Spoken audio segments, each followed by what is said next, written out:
Hey everyone, Nathan Holiday here, and welcome to another episode of the Gym Mastery Podcast. Today is part 4 of the COPE Productivity System, and you can check out episodes 48, 49, and 50 to get up to speed.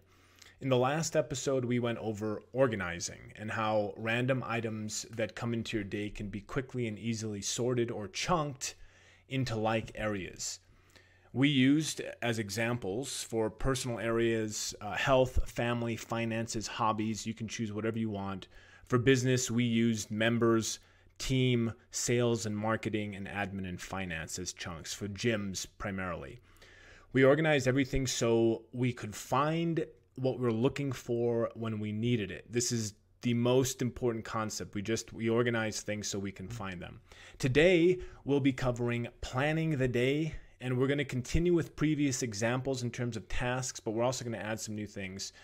So imagine it's the end of your productive day, right? You feel satisfied with your day. You got important stuff done. You stayed focused, not stressed out, and the day just felt on point. Now it's time to disconnect from your work so you can be totally present with your family and enjoy a high-quality, rejuvenating evening. But before you finish your day, you'll want to plan your next day. If you're advanced, you can plan the morning of your day, but I highly recommend starting by planning before you finish today. This is important because you'll establish a really strong sense of completion. Cal Newport, who wrote a great book called Deep Work, talks about a shutdown ritual. It's a set series of things you do at the end of your day to give you a clear cut where you step out of your work and into your life. And I recommend creating a short list of a few things that will close the loops of your day and that will give you a sense of completion. The final step of that short list should be to plan tomorrow. So as an example, you might check your email, you might clear your social media accounts, and then you might plan your day, right? Simple. You do this every day when you stop working. And if you do work weird hours, you still want to set time to do your closeout. It's not that you can't work on projects outside of your closeout time. It's just a ritual process that closes your loops and gets you prepped for tomorrow or whenever you're planning for it.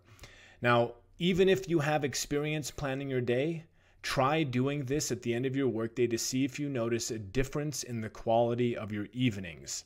So what happens when you plan your day?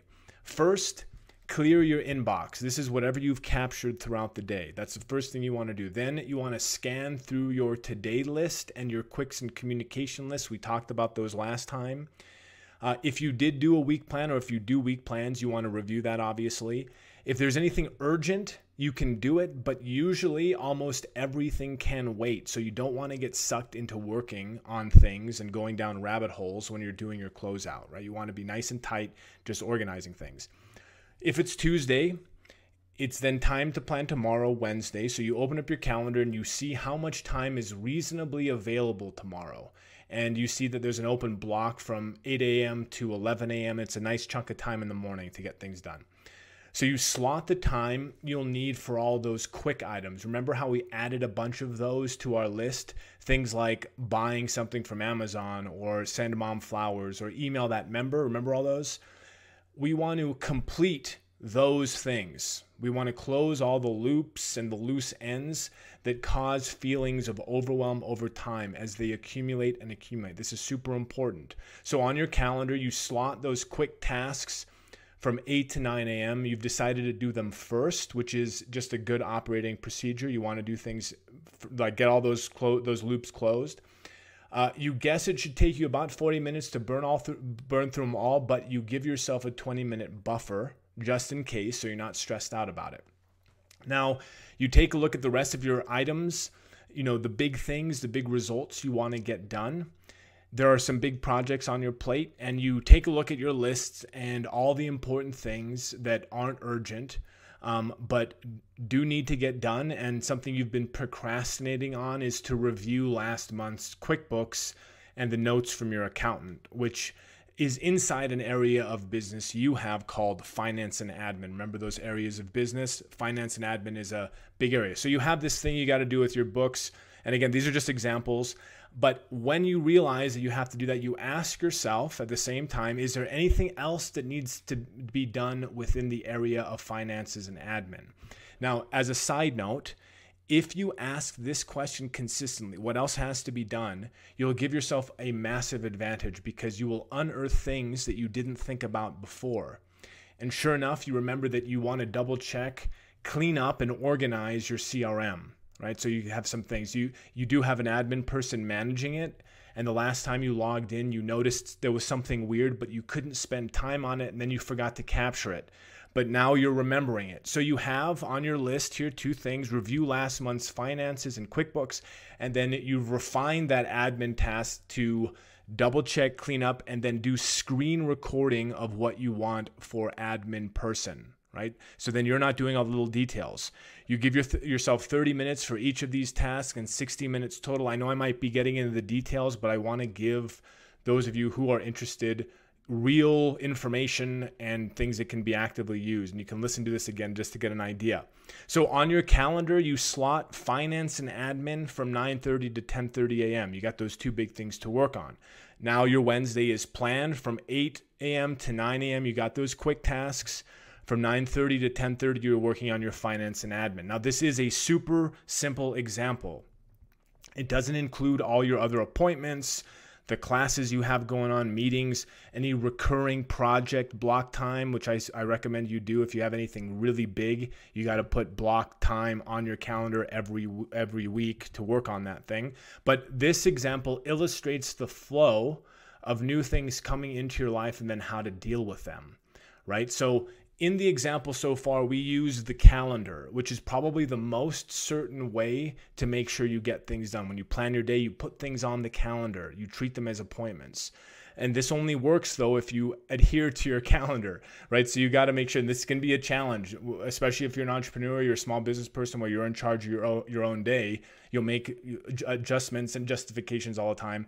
So adhere to your calendar. But another option, if you do prefer a more free-flowing day, and I kind of oscillate between these two, depends on how I'm feeling and like the structure that I have, but if you want that free-flowing day, then just establish 1 to 3 big outcomes for your day using that same process. Don't overcomplicate it and just keep it simple. Once you've completed your day, so you're at the end of your workday, you've just finished your day plan, and now you can unplug from your workday knowing that everything is organized and ready for tomorrow. There's going to be less friction starting your day, and you'll know exactly what you're doing when you wake up. This will help your mind relax so you can sleep better and spend your evenings regenerating, right? This is also really important stuff. These are real things you can do, right? This is not just some airy-fairy type stuff. These are pragmatic, do these things and this will happen. So if you do get totally derailed during your day, so you've planned your day, you got this perfect day, but then you get derailed and something urgent and really important both pop up and you have to do it, all you then do is move the calendar block or the big outcome to another day when you plan the day that night. So then I'm thinking about tomorrow. So I'm going through my day, I get totally derailed. I'll capture those things. And then when I plan tomorrow, I'll put those on there so I can do them at another time. You'll get better and better at day plans as you do them, as just how it is with everything. And this, for some of you, this might feel unnecessary.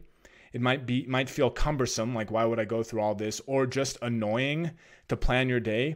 But do it consistently for a while, for at least a couple weeks. Be disciplined with it. Do it for a couple weeks and pay attention to the difference between a well-planned and executed day versus an unplanned, chaotic, and distracted day. That unplanned, chaotic, and distracted, this comes when we don't plan our day and we don't have a map to kind of move through our day. So looking at where we are in the COPE system so far at a very high level, we started with Discipline 1, where you learned how to capture all the random inputs from your day and then how to slot them in the right place and have them organized, which was Discipline 2, organize. Now we've drilled down into when we will actually do these things. This is on a day level. And now in part 2 of this is, Discipline number 3, part 1. When we go over part 2, which is how to plan your week, we're going to use that capture list and we're going to go through that and we're going to make sure to show you everything you need to plan out a great week that will keep you on point and focused throughout, and so you're not getting derailed and distracted. So I'll see you next time, and thanks for listening.